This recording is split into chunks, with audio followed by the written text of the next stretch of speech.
오늘의 헤드라인입니다. 밤사이 코로나19 환자가 334명이 추가돼 국내 확진 환자가 1,600명에 육박했습니다. 지난 12일 정부 전세기를 통해 입국한 3차 우한 교민 140여 명은 전원 음성 판정을 받고 오늘 퇴소했습니다. 각 지방자치단체가 정부에서 넘겨받은 신천지 신도 명단을 토대로 본격적인 감염 여부 조사에 들어갔습니다. 하지만 YTN 취재 결과 일부 신도는 폐쇄된 시설에 남아 숙식까지 해결하고 지자체에 제출한 주소 역시 실제와 다른 곳이 많았습니다. 경찰이 소재가 확인되지 않은 코로나19 검사 대상자를 추적하기 위해서 전국의 일선 경찰서별로 대규모 신속대응팀을 운영합니다. 신속대응팀은 소재가 불분명한 신천지 신도의 주거지 파악을 최우선 업무로 처리할 예정입니다. 정부가 오늘부터 매일 마스크 350만 장을 약국과 농협, 우체국 등을 통해 공급하겠다고 발표했습니다. 일회용 마스크의 수급이 원활하지 않은 상황에서 새 마스크가 없으면 오염이 적은 마스크를 재사용해도 된다고 권고했습니다.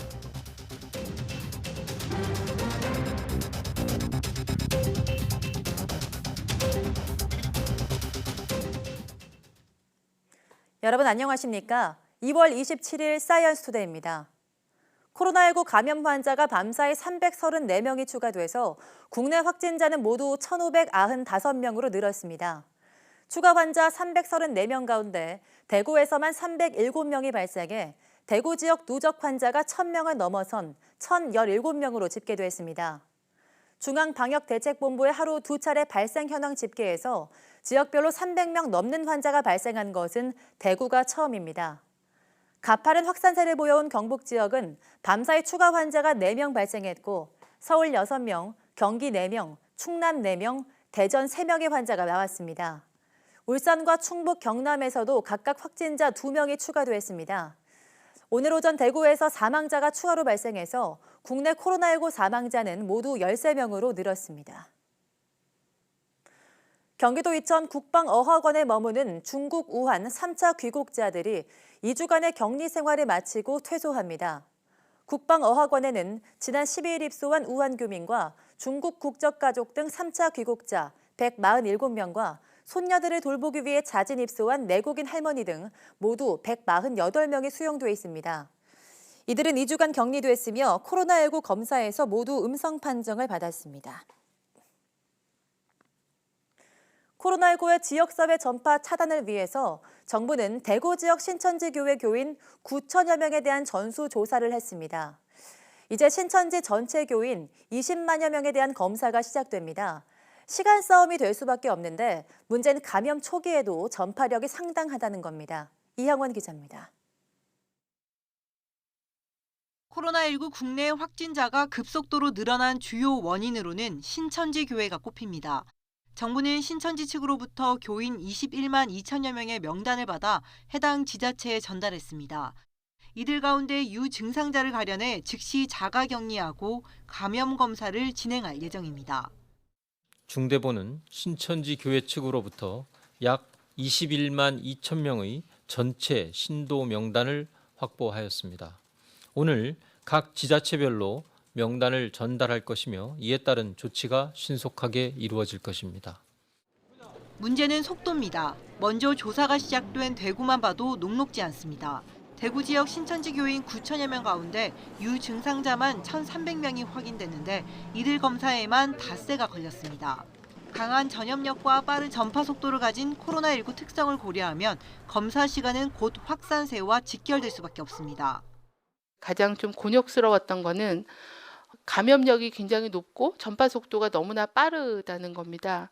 벌써 전염력이나 바이러스 분비량이 상당히 많고 이런 상황에 전국 신천지 신도들 가운데 유증상자가 쏟아지면 검체 채취 역량도 비상이 걸리는 만큼 정부는 인력 확충도 서두르겠다는 방침입니다. YTN 이영훈입니다. 신천지 교회가 공개한 전국의 교회와 포교시설은 1,100곳에 이르는데 각 지자체는 전부 폐쇄 명령을 내렸습니다. 하지만 YTN 취재 결과 일부 신도는 시설에 남아 숙식까지 해결하는 것으로 확인됐습니다. 신준명 기자입니다. 나지막하고 낡은 건물들을 따라가 보니 시설 폐쇄 안내문이 붙어 있습니다. 경기도가 신천지 시설 방역 조치를 벌이면서 지난 24일 폐쇄한 곳입니다. 그런데 취재진이 문을 두드리자 사람 여럿이 나옵니다. 폐쇄 시설인데 안에 그냥 자가격리를 하고 계십니다. 도청 가서 물어보라고요. 신발장에는 신발 수십 켤레가 놓여 있고 방 안에는 빨래도 널려 있습니다. 사실상 거주하는 것으로 보입니다. 들어가도 괜찮나요? 정작 폐쇄 명령을 내린 지자체는 이런 사실을 파악하지 못하고 있습니다. 아직 계시다고요? 그래서 폐쇄 명령이 워낙 바로 돼야 되는데 싹지가 붙었잖아요. 일단 문을 닫아야 되는데 모이지도 않고. 정식 신도가 되기 전 교육을 받는 이른바 예비신도 교육장이자 숙박시설로 추정됩니다. 같이 숙박할 수 있는 자취방 같은 그런 역할을 하는 거죠. 저도 거기 있었는데 뭐 밥 빼먹고 거기서 뭐 축구도 하고 말씀도 공부하고. 신천지가 공개한 전국 시설 가운데 경기도 지역만 보면 239곳인데 경기도청은 45곳이 신천지 시설이 아닌 것으로 확인했습니다. 서울시도 자체 파악한 주소 263곳 가운데 확인이 불가능한 곳이 4분의 1에 이른다고 밝혔습니다. 신천지 측조차 소규모 모임방까지는 일일이 파악할 수 없다고 주장합니다. 모임방 같은 경우는 수시로 2, 3개월 월세 주고 쓰다가 수시로 없어지고 다시 또 만들고 필요 없으면 또 없어지고 합니다. 그런 게. 정부는 신천지에서 제출받은 전국 교인 명단 21만여 명을 전수조사하겠다는 방침이지만 실제와 다른 부분이 많은 데다 신천지조차 모른다는 예비 신도들까지 있는 상황에서 제대로 된 파악이 이루어질지는 미지수입니다. YTN 신준명입니다. 경찰이 소재가 불분명한 코로나19 검사 대상자나 접촉자를 추적하기 위해서 대규모 신속 대응팀을 꾸렸습니다. 경찰청은 전국 18개 지방경찰청 255개 경찰서에 5,753명 규모로 코로나19 신속대응팀을 편성해 운영하고 있다고 밝혔습니다. 신속대응팀은 특히 신천지 신도 21만 명에 대한 코로나19 전수조사에 대비해 소재가 불분명한 감염 의심자에 대한 추적을 최우선 업무로 처리할 계획입니다.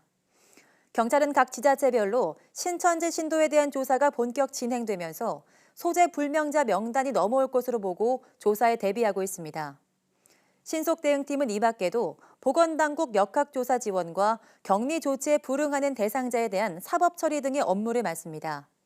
앞서 대구지방경찰청은 지난 23일 소재를 알 수 없는 신천지 대구교회 신도 242명 가운데 241명의 소재를 확인하고 현재 남은 1명을 추적하고 있습니다.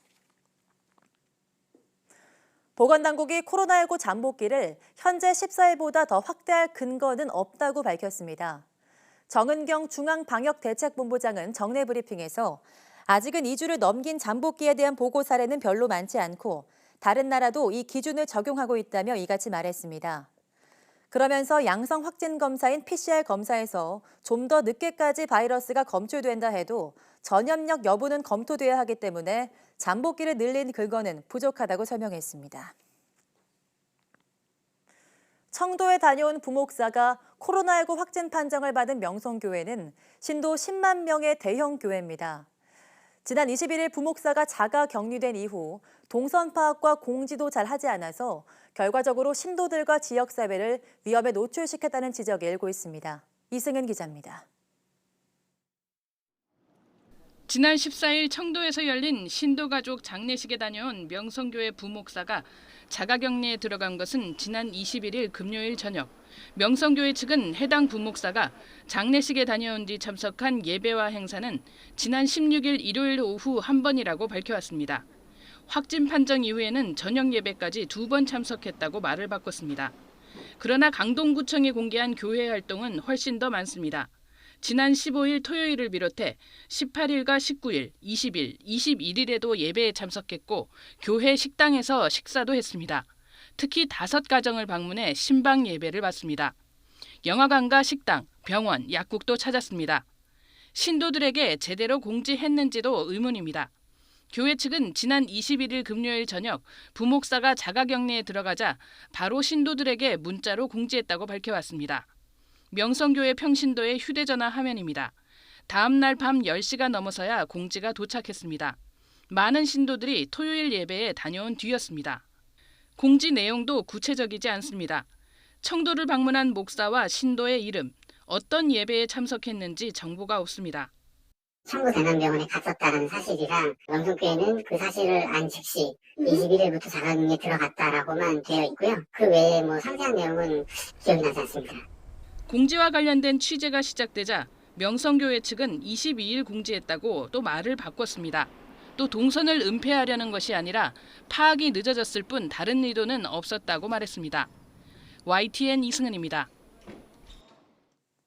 서울 명성교회에 이어 강남의 대형 교회인 소망교회에서도 코로나19 확진자가 나왔습니다.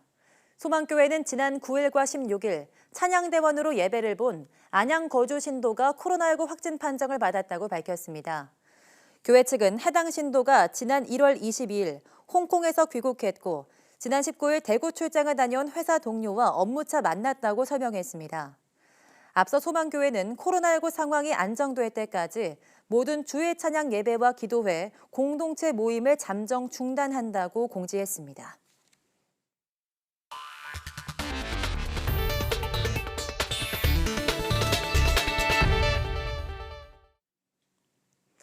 정부가 이르면 오늘 오후부터 마스크 350만 장을 약국과 농협, 우체국을 통해 공급하겠다고 발표했습니다. 구입 가능 수량은 한 명당 5장으로 제한됩니다. 하지만 당장 구매가 가능할지는 미지수입니다. 보도에 이지은 기자입니다. 마스크 상자가 수북하게 쌓여 있습니다. 긴급수급 조정 조치 첫날, 대구와 경북 지역에 우선 지원된 물량 100만 장입니다. 품절 대란이 이어지자 정부는 마스크 수출을 제한하고 하루 생산량의 절반인 500만 장을 공적 판매처에만 공급하도록 조치했습니다. 대구 경북 지역에 100만 장을 지속적으로 공급함과 동시에 일반 소비자 구매를 위하여 우체국, 농협 및 약국 등을 통하여 매일매일 350만 장을 공급할 예정입니다. 아울러 의료기관 등 방역 현장에는 매일 50만 장이 공급됩니다. 먼저 약국 2만 4천 곳에서 하루에 마스크 100장씩 모두 240만 장을 판매하고 읍면 지역 우체국과 서울 경기 지역을 제외한 지역의 농협이 나머지 110만 장을 판매할 계획입니다. 구매 가능한 물량은 한 명당 5장으로 제한됩니다. 하지만 아직 공적 판매처들이 물량 확보를 하지 못한 상황이어서 곧바로 구매하기는 쉽지 않을 것으로 예상됩니다. 판매 소식에 홈페이지 접속자가 폭주한 우체국은 3월 초에 판매가 가능하다고 공지했습니다. 지금 현재 제조업체와 저희들이 물량 확보에 대해서 성실하게 협의 중에 있고요. 3월 초에 판매될 수 있도록 최선의 노력을 다하고 있습니다. 농협 역시 제조업체들과 논의 중이라면서 최대한 빨리 소량이라도 확보하기 위해 노력하고 있다고 설명했습니다. 이런 가운데 게릴라 방송으로 노마진 마스크를 판매 중인 공영쇼핑은 마스크 200만 장을 추가로 확보해 판매에 들어간다고 밝혔습니다. YTN 이지은입니다. 온라인 판매 사이트에서 일회용 마스크 가격이 한 장에 평균 4,000원을 넘는 것으로 집계됐습니다. 통계청은 KF94 방역용 마스크를 파는 온라인 사이트 100여 곳의 자료를 수집해 조사한 결과 최근 한 장 평균 가격이 4,000원대로 집계됐다고 발표했습니다. 통계청은 정부의 공적 물량 공급이 안정화되면 마스크 가격이 떨어질 것이라며 다음 주쯤에는 영향이 나타날 것으로 예상했습니다. 네, 일회용 마스크의 수급이 원활하지 않은 상황에서 정부가 새로 쓸 마스크가 없을 때는 오염이 심하지 않은 마스크를 재사용해도 된다고 권고했습니다. 정부는 마스크의 올바른 사용법과 관련해서 조만간 새로운 사용 지침을 발표하겠다고도 밝혔습니다. 김승재 기자입니다. 코로나19 상황 악화로 마스크 품귀 현상이 일어나면서 마스크를 재사용해도 되는지가 관심입니다. 그동안 세계보건기구를 비롯해 국내외 전문가들은 마스크 재사용을 반대했습니다. 그런데 일반인의 마스크 확보가 쉽지 않자 당국은 새롭게 교체할 마스크가 없을 때는 오염이 심하지 않은 마스크를 본인이 재사용한다면 괜찮다고 밝혔습니다. 국내 전문가들은 기본적으로 권장하지는 않는다입니다. 그렇지만 다만 새롭게 교체할 마스크가 없는 경우에는 마스크의 오염 정도를 본인이 판단해서 본인의 사용하는 전제 조건 하에서 일부 좀 재사용할 수 있다. 식약처는 마스크의 올바른 사용법에 대해서는 의사협회 등 국내 전문가들과 계속 검토하고 있다면서 새로운 사용 지침을 조만간 발표할 계획이라고 밝혔습니다. 마스크를 어떻게 쓰느냐도 중요합니다. 마스크의 겉면이 가장 더럽기 때문에 마스크 겉면을 자주 만지거나 코 밑에 걸치고 있어서는 안 됩니다. 또 벗을 때는 끈을 잡아서 내리고 마스크를 만졌다면 반드시 손을 씻어야 합니다. 당국은 마스크 사용을 가장 권고하는 집단으로 발열 및 호흡기 증상자, 의료기관 방문자, 노인과 만성질환자를 들었습니다. YTN 김승재입니다. 코로나19가 확산하면서 언제쯤 백신이 개발될지도 관심입니다. 미국의 한 바이오 기업이 백신을 개발해 곧 임상시험에 착수할 예정인데요. 이번 코로나19 사태에 사용될 수 있을지는 미지수입니다. 왜 그런지 이성규 기자가 취재했습니다. 미국에서 개발된 코로나19 백신은 바이러스 유전 물질인 RNA를 기반으로 만들어졌습니다. 백신을 통해 코로나19 바이러스의 RNA 조각을 우리 몸에 주입하면 인체는 이를 외부에서 침입한 적으로 기억해둡니다. 이후 실제 코로나19에 감염되면 인체 면역계는 이 기억을 떠올려 코로나19 바이러스를 공격하는 원리입니다. 기존의 백신이라는 것은 단백질 항원을 전달하는 것이었었는데 이것은 단백질 대신에 메신저를 갖다가 전달하기 때문에 제조 기간이 짧고 효율적이다는 것이 장점입니다. 미 보건당국은 건강한 사람 25명을 대상으로 오는 4월 1차 임상시험을 진행할 계획입니다. 결과는 7월에서 8월쯤 나올 전망입니다. 하지만 이 백신이 코로나19 예방에 쓰일 수 있을지는 불투명합니다. 1차 임상에 성공해도 대규모 2차 임상을 진행해야 하는데 대략 6개월에서 8개월 정도가 소요될 것으로 보입니다. 임상시험이 성공했다고 해도 대형 제약사가 생산에 나서기까지는 넘어야 할 산이 많습니다. 어렵게 백신을 개발해도 코로나19가 종식 국면에 접어들면 제약사는 엄청난 자금을 투입해 대량 생산에 나서기 쉽지 않습니다. 제약사 같은 경우에는 백신을 개발할 때 특히 이제 임상 시험을 할 때 막대한 자본이 들어가는데 그 자본 대비 실제로 판매하는 양이 그렇게 많지 않게 되면 손실이 오기 때문에 결국 코로나19 종식을 위한 맞춤형 백신 개발은 현재로선 장담하기가 어렵습니다. 다만 세계보건기구 WHO나 각국의 정책적 결정에 따라 백신 개발과 생산할 수 있는 길은 언제든 열려 있습니다. YTN 사이언스 이성규입니다. 최기영 과학기술정보통신부 장관은 감염병에 대응하기 위한 플랫폼을 구축하고 감염병 연구를 지원하겠다고 밝혔습니다. 최 장관은 코로나19 진단시약 개발업체인 시젠에 찾아서 올해 인체 감염병 관련 연구에 1,289억 원을 투입할 계획이라며 이렇게 말했습니다. 최 장관은 이어 감염병 연구를 하는 기업들이 겪는 어려움을 공유하고 이에 대한 지원 방안을 모색하는 시간을 가졌습니다. 앞서 과기정통부는 지난주 코로나19에 대응하기 위해 기업의 감염병 연구를 지원하는 감염병 의료기기 연구협의체를 구성했습니다. 국내 연구진이 면역세포에 쌓인 지방량을 인공지능으로 분석하는 기술을 개발했습니다. 한국기초과학지원연구원과 중앙대 공동연구팀은 화학물질인 염색약을 이용하는 대신 인공지능 기술을 바탕으로 세포 내부 물질을 분석하는 데 성공했다고 밝혔습니다. 연구팀은 빛의 분포를 이용해 세포를 분석하는 홀로그래피 기술에 인공지능을 접목해 세포의 빛에 대한 굴절률과 부피 등을 측정하도록 했습니다. 그 결과 그 면역세포의 일종인 대식세포의 지방이 과도하게 쌓이면서 동맥경화의 원인인 거품세포로 분화하는 과정을 현미경으로 포착하는 데 성공했습니다. 연구팀은 이 기술이 지방 과다 섭취로 생긴 퇴행성 질환의 치료제를 개발하는 데 도움이 될 것이라고 설명했습니다. 우리 국민 10명 중 7명은 매일 동영상을 시청하고 동영상 서비스를 이용하는 사람도 80%에 달하는 것으로 확인됐습니다. 과학기술정보통신부는 지난해 8월부터 2달 동안 전국 2만 5천여 가구 6만여 명을 대상으로 조사한 결과 이렇게 확인됐다고 밝혔습니다. 우리 국민의 인터넷 이용률은 평균 91.8%로 한 주에 평균 17.4시간 인터넷을 이용하고 이 가운데 93.9%는 하루에 한 번 이상 인터넷을 사용하는 것으로 나타났습니다. 사용 목적은 소통을 위한 커뮤니케이션이 95.4%로 가장 많았고 정보 수집, 게임이나 영화 등 여가 활동 등이 그 다음으로 많았습니다.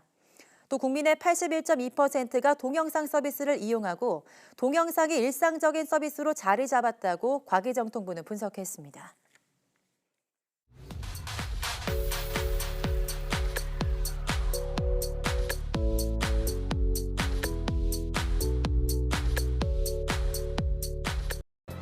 네, 요즘 인공지능과 관련된 영화들이 굉장히 많은데요.